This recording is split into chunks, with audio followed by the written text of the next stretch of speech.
Hello students, welcome to IV technical classes का next lecture होगा। ये लेक्चर हम लोग समझेंगे कंपोनेंट ऑफ माइक्रो प्रोसेसर्स, इसके बारे में। इसके पिछले लेक्चर्स में कुछ बातें कर चुके थे। एएलयू क्या होता है, इन सारी चीजों को बात किए थे। और मेमोरी क्या होता है वो बात किए थे। और धीरे धीरे हम लोग डीप में आते चले जा रहे हैं। माइक्रो प्रोसेसर को समझने के लिए जो टर्मिनोलॉजी है उसको धीरे धीरे हम लोग डीप में चले जा रहे हैं। और यहाँ से धीरे धीरे धीरे हम इतने डीप में चले जाएंगे कि अब हम लोग उस टाइम, अभी तो नहीं, उस टाइम प्रोग्रामिंग हम लोग करना सीखेंगे। तो अभी बेसिक है, धीरे धीरे अब काफी डीप में हम लेते चलेंगे। ठीक है, तो इस बात को आप लोग ध्यान रखेंगे। तो देखते हैं हम लोग कैसे उस चीज को हम लोग समझ पाते हैं, क्या चीजें होते हैं। तो यही है कंपोनेंट ऑफ माइक्रो प्रोसेसर यहाँ पे। ठीक है, तो इसमें देखते हैं, हम लिखते हैं जो चीजें बचा हुआ है उसको हम लोग बताते हैं कि कैसे क्या करना है करके। ठीक है, तो हम लोग पिछले क्लास में हम लोग बात कर चुके थे। तो तीन इसका मेन कंपोनेंट था। फर्स्ट कंपोनेंट था आपका एएलयू। एएलयू क्या था वो भी बताए थे।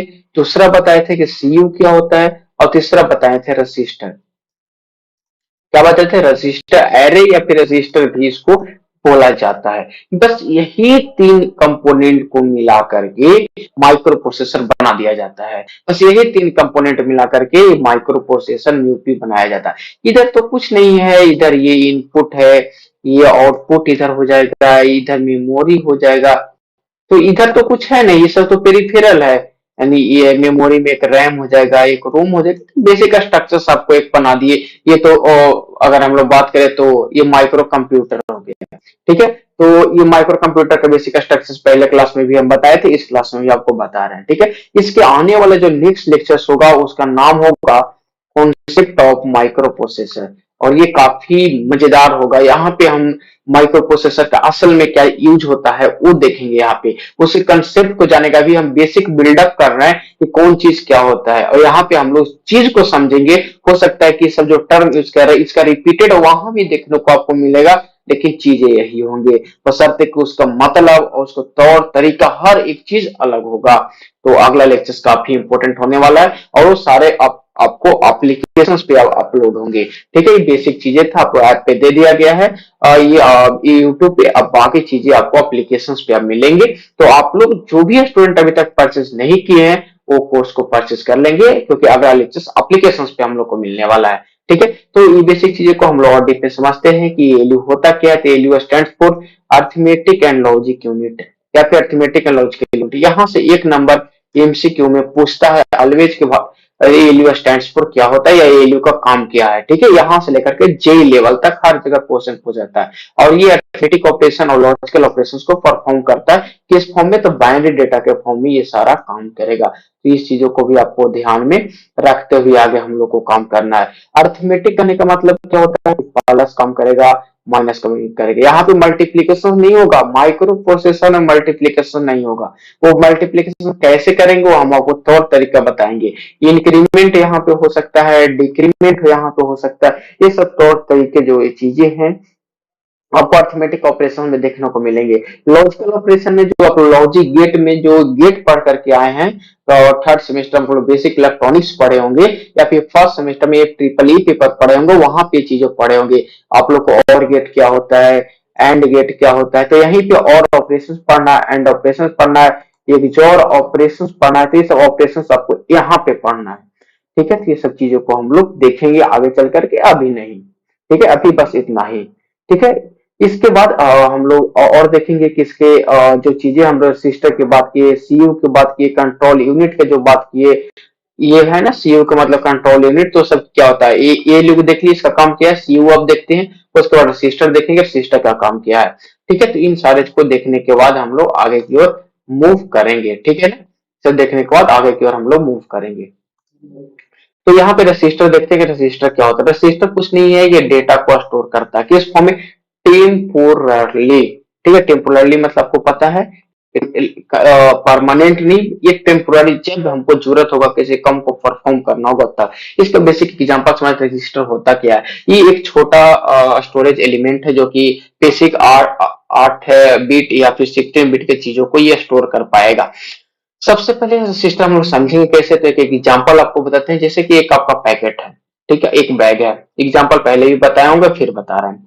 पैकेट और बैग, पैकेट में कौन सा चीज आप लोग रखते हैं? पैकेट पे एक स्टोरेज डिवाइस है, चाहे वो पैसा रखें, मोबाइल रखें या पेन रखें या फिर कुछ भी रखें, वो भी एक स्टोर करता है, चीजों को रखता है। ठीक है, तो पैकेट में हम लोग कौन सा चीज रखते हैं जो ज्यादा यूज होना है, टेम्पोररी, जैसे कहीं जा रहे हैं, पैसा मेरे पास ज्यादा है लेकिन ऑटो को देने के लिए पैसा नहीं, तो बैग में हम लोग बहुत ज्यादा पैसा रखते हैं, लेकिन कुछ पैसा जो हमें रिक्वायरमेंट है टेम्पोरली, उस चीजों को हम लोग पैकेट में रखते हैं। जैसे मोबाइल है, लगातार कंटिन्यू यूज होने वाला चीजें है, उसको हम लोग कहाँ रखते हैं? पैकेट में।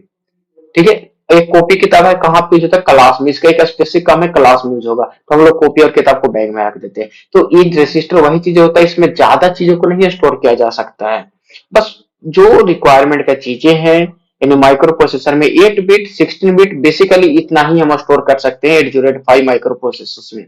ठीक है, तो यही होता है ड्यूरिंग, कब? ड्यूरिंग द एग्जीक्यूशन, जैसा कि बताएं। और कब एग्जीक्यूशन? प्रोग्राम की बात करें कोई भी, या फिर एक्सेसिबल करना हो यूजर थ्रू द इंस्ट्रक्शंस, यानी कोई इंस्ट्रक्शंस को परफॉर्म करना हो यूजर के द्वारा तब, या कोई प्रोग्राम को एग्जीक्यूट करना हो तब, हम इस रजिस्टर को यूज करेंगे as a storage element temporally के लिए। ठीक है, आई होप बहुत चीजें आपको रजिस्टर के बारे में क्लियर हो गया। अब अगर रजिस्टर पे ही तो पढ़ना है पूरा माइक्रो प्रोसेसर, 8085 कितने बिट का माइक्रो प्रोसेसर, 8 बिट का, बस वही चीजें पढ़ेंगे आगे। ठीक है ना, टेंशन नहीं लेना। दूसरा कंट्रोल यूनिट। कंट्रोल यूनिट क्या होता है? कंट्रोल यूनिट वो चीज होता है कि ये नेसेसरली टाइमिंग को और कंट्रोल सिग्नल को क्या करता है? कंट्रोल करता है या फिर प्रोवाइड करता है, क्योंकि किसी भी चीज को काम करने, जैसे ये पेन उठाना है, हमें कंट्रोल सिग्नल मिलता है किधर से? तो इधर से। माइंड एक कंट्रोल सिग्नल जनरेट करता है कि पेन को उठाओ, हम लोग कब उठाना है टाइम बता देता है, सारा कुछ बताता है, उस काम को हम क्या करते हैं? सीधे गए हैं, उठा लिए हैं ऐसे। यही चीजें यहाँ भी होता है कि कोई चीजों को बताना है तो उसके लिए टाइमिंग की आवश्यकता होता है और कंट्रोल सिग्नल की आवश्यकता होता है। और कोई भी ऑपरेशन, और सभी ऑपरेशंस में ये होता है, ये नहीं कि एक दो नहीं, सारे ऑपरेशंस में होता है। ठीक है, अब it control the flow of data between mu P and their peripheral, यानी ये जो फ्लो ऑफ डेटा को क्या करता है? कंट्रोल करता है। फ्लो ऑफ डेटा को क्या करता है? कंट्रोल करता है। It control the flow of data between, कहां से कहां? तो म्यूपी मतलब माइक्रो प्रोसेसर, और पेरिफेरल मतलब कोई भी अदर पेरिफेरल, जैसा मेमोरी हो या फिर अदर और भी कुछ चीजें लगाए गए हैं। पेरिफेरल डिवाइसेस अलग अलग होते हैं, 8255, 8253, 8254, ये सब के बारे में आपको पढ़ना नहीं है। तो ये चीज हो गया। ठीक है, उसके बाद एक और टाइप हम देखे थे मेमोरी की। मेमोरी क्या है? अब मेमोरी और रजिस्टर दोनों में थोड़ा आप लोग कंफ्यूज मत होइएगा बच्चे। ठीक है ना, मेमोरी और रजिस्टर में कंफ्यूज नहीं होना है। क्यों? मेमोरी भी स्टोरेज डिवाइस, रजिस्टर भी स्टोरेज डिवाइस। अब मेमोरी जो होता है जीबी में होता है। क्या होता है? मेमोरी क्या होता है? जीबी में होता है। और रजिस्टर बीट में होता है। अगर 1 जीबी बराबर हो मिली बीट, अगर आप लोग को कैलकुलेट करना कहें तो आप लोग हो सकता है कैलकुलेट करने में बहुत टाइम लगाइएगा। तो मेमोरी जो होता है लार्ज नंबर के लिए यूज होता है, ये परमानेंट स्टोरेज के लिए हम लोग यूज करते हैं। तो ये चीज आप लोग ध्यान में रखिएगा। तो memory is also storage device, store the binary information. एक चीज ध्यान रखिएगा, बाइनरी इंफॉर्मेशन को स्टोर करेगा, such as data, and provided that information to mu P when it is when needed. यानी कहने का मतलब ये हो रहा है कि मेमोरी एक स्टोरेज डिवाइस है और जो कि बाइनरी इंफॉर्मेशन में चीजों को स्टोर करता है, और कब जब डेटा की आवश्यकता होता है या कोई इंफॉर्मेशन को प्रोवाइड करना होता है म्यूपी को, उस टाइम हमें इसका जरूरत पड़ता है। तो हम रजिस्टर में तो सारा कुछ सेव करके रख नहीं सकते हैं बाबू, तो रजिस्टर में सारा कुछ नहीं रख सकते हैं, तो उसके लिए हमें सेव करने के लिए मेमोरी की आवश्यकता पड़ता है। जैसा कि हम लोग मोबाइल में जो भी हम लोग ओपनली नेट पे काम करते हैं या फिर और भी कुछ काम करते हैं, तो वहां पे हमको मेमोरी की आवश्यकता नहीं पड़ता, लेकिन कोई फॉर्म भरते हैं तो वहां पे मेमोरी की आवश्यकता नहीं पड़ता है। वो चीजें बहुत कम जो होता है उसमें चला जाता है, जिसको कैशेज मेमोरी हम लोग बोलते हैं। लेकिन वही फॉर्म भरने के बाद जो पीडीएफ जनरेट होता है उसको सेव करने के लिए हमें मेमोरी की आवश्यकता पड़ता है कि नहीं? तो बस यही चीजों को हम लोग को ध्यान में रखना है। बस ये चीज था जो टर्मिनोलॉजी था, यहाँ पे आपको बता दिए। अब मेमोरी के बारे में कुछ और भी चीजें समझ लेते हैं। ठीक है, मेमोरी के बारे में कुछ और भी चीजें हम लोग समझ लेते हैं कि क्या होता है। To execute program microprocessor read the instruction. मान लीजिए कोई भी प्रोग्राम पे एग्जीक्यूट करना ना माइक्रो प्रोसेसर में, तो सबसे पहले माइक्रो प्रोसेसर क्या करेगा? जो इंस्ट्रक्शन को एग्जीक्यूट करवाना है उसको रीड करेगा। रीड इंस्ट्रक्शन, इस वर्ड को समझिएगा, इस वर्ड को अभी से ही ध्यान दीजिएगा मैं जो वर्ड को बोल रहा हूँ। ठीक है, एंड डेटा फ्रॉम मेमोरी, और डेटा कहां से? मेमोरी से, या फिर perform the operation on the data in ALU unit. ध्यान से समझिएगा, जो भी माइक्रो प्रोसेसर का कोई भी प्रोग्राम हो स्टोर, जैसे 2 नंबर को ऐड करने का प्रोग्राम हो, सबसे पहले इंस्ट्रक्शंस देंगे उसको, डेटा देंगे कि ऐड करना है तो इंस्ट्रक्शंस हो गया, किसको ऐड करना है दैट इज कॉल्ड डेटा, 2 और 4 को ऐड करना है। अब उतना देने के बाद हम लोग क्या करेंगे, ALU को उसको पढ़ देंगे डेटा को। अब ALU उस डेटा को क्या करे, लॉजिकली ऐड करेगा या अर्थमेटिकली उसको काम करेगा, यानी ALU अर्थमेटिक है और लॉजिक ऑपरेशंस को काम करता है, तो दोनों में काम करेगा। और उसके बाद क्या करेगा, ALU रिजल्ट प्रोवाइड करेगा, तो result are either transfer to the output device. अगर हम चाहते हैं तो डायरेक्टली रिजल्ट को आउटपुट डिवाइसेस में ट्रांसफर कर देंगे, अगर नहीं चाहे तो store in the memory for future use. जैसे में कोई भी पीडीएफ होगा तो साइबर कैफे आप लोग जाते होंगे, उसको कोई जरूरत नहीं है कि वो पीडीएफ आपको स्टोर करके यानी सेव करके मेमोरी में रखेगा, नहीं रखेगा। वो डायरेक्टली आउटपुट आपको पास भेज देगा, यानी व्हाट्सएप पे, जीमेल पे, एनीवेयर कहीं भी, वो नहीं स्टोर करेगा। लेकिन आपको इन फ्यूचर में वो फॉर्म को जो भी हार्ड कॉपी होता है उसको इन फ्यूचर के लिए यूज होता है, तो इसलिए आप उसको चाहे प्रिंट आउट करवा करके रखें या फिर मेमोरी में स्टोर करके आप रखेगा, लेकिन वो कोई जरूरी थोड़ी ना है कि वो रखेगा साइबर कैफ वाला। तो वही चीजें है कि चाहे तो हम डायरेक्टली आउटपुट को ट्रांसफर कर दें और नहीं तो डिस्प्ले और store in the memory for future use, future use के लिए हम उसको स्टोर करके रख लेंगे। तो मेमोरी का एक कथा बनाया हुआ कहानी है। ठीक है, अब मेमोरी कितने टाइप का होता है बाबू, 2 टाइप का, एक रैम होता है, एक रोम होता है। रैम का फुल फॉर्म क्या होता है, रैंडम एक्सेस मेमोरी, सबको पता होगा, रैंडम एक्सेस मेमोरी। और रोम का क्या होता है, रीड ओनली मेमोरी। ठीक है, एमएमसी मेमोरी। ठीक है, तो ये बेसिकली आप जानते होंगे। अब हम लोग आगे बात करते हैं कि आगे क्या होता है, रैम क्या होता है, रोम क्या होता है, बेसिक बेसिक इंफॉर्मेशन आपको बता रहे हैं। रैम रैंडम एक्सेस मेमोरी होता है, इसके लिए हम लोग टेम्पोररी मेमोरी बोलते हैं, क्योंकि इसको टेम्पोररी हम यूज ही करते हैं। और यूजर यूज दिस मेमोरी, जो भी यूजर होता है, जैसे अगर I am user, I am use this memory. ठीक है, it is use to store the user of the memory. और ये यूज जो स्टोर करने के लिए करता है यूजर मेमोरी के लिए होता है। जैसे हम लोग मोबाइल में कोई भी काम करते हैं, उसको बीच से सब बहुत सारे अगर फाइल को ओपन हम लोग कर लेते हैं बाबू, तो बहुत सारे फाइल को जब ओपन कर लेते हैं उसको हम लोग काट करते हैं, क्या करते हैं, उसको हम लोग कट करते हैं, सारा हट जाता है, तो वहां पे कहता है कि क्लियर इतना memory, clear 220 MB, clear 420 MB, हर एक मोबाइल में होता है, आप लोग करके देख सकते हैं। ठीक है, then supply is off, then data is lost. अगर एक चीज और है RAM में खास है कि अगर हम फॉर्म भर रहे हैं या कोई काम कर रहे हैं या क्रोम पे कुछ कर रहे हैं, अगर मेरा मोबाइल ऑफ हुआ, जितना भी डेटा काम किए थे all data will be lost. ठीक है, the data and program to be change according to the requirement. और एक RAM में एक बहुत बड़ा एडवांटेज यही है कि हम डेटा या प्रोग्राम कुछ भी काम कर रहे हो, एज पर रिक्वायरमेंट हम उसको एट अ टाइम चेंज कर सकते हैं। लेकिन अगर वही सेव कर दिए पीडीएफ फॉर्म में तो बहुत मुश्किल होगा, अगर हार्ड कॉपी नहीं होगा तो। ये एक बेनिफिट होता है हम लोगों को। ठीक है, इट इज परमानेंट। फिर अब रोम को देखते हैं, रीड ओनली मेमोरी, ये एक परमानेंट मेमोरी होता है which user use to store for future. इसमें यूजर इसका भी यूज करता है, लेकिन इन फ्यूचर यूज के लिए इसका यूज करता है, समझ गए होंगे। It is use to store program that do not change, यानी अगर इसको प्रोग्राम को हम लोग स्टोर कर लेते हैं तो उसको हम लोग चाह करके भी चेंज नहीं कर सकते हैं। ये एक सबसे बड़ा डिसएडवांटेज है। ठीक है, दूसरा बात और इसमें लिख सकते हैं हम लोग कि भिन्न भिन्न सप्लाई इज ऑफ, अगर हम लोग इसका और भी बात चाहें तो लिख सकते हैं भिन्न supply is of data will not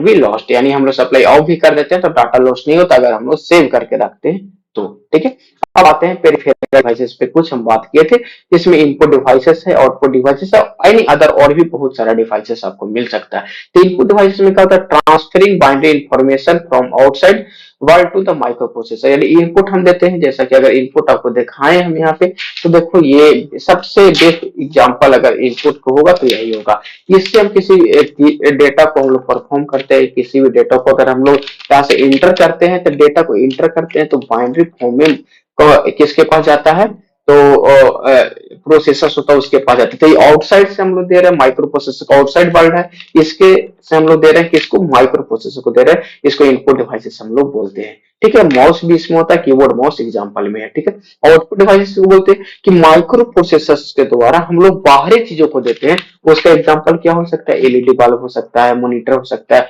printer हो सकता है, स्पीकर हो सकता है। तो ये डिवाइस डेटा जो ट्रांसफर कहाँ होता है, माइक्रो प्रोसेसर से आउटसाइड वर्ल्ड में होता है। ये नहीं कि ये यहाँ से माइक्रो प्रोसेसर बाहर की ओर होता है और इनपुट बाहर से कहाँ होता है, माइक्रो प्रोसेसर के लिए होता है। तो ये सब चीजें आप लोग ध्यान में रखेंगे, ये सब बेसिक बेसिक चीज है, आपको ध्यान में रखना होगा।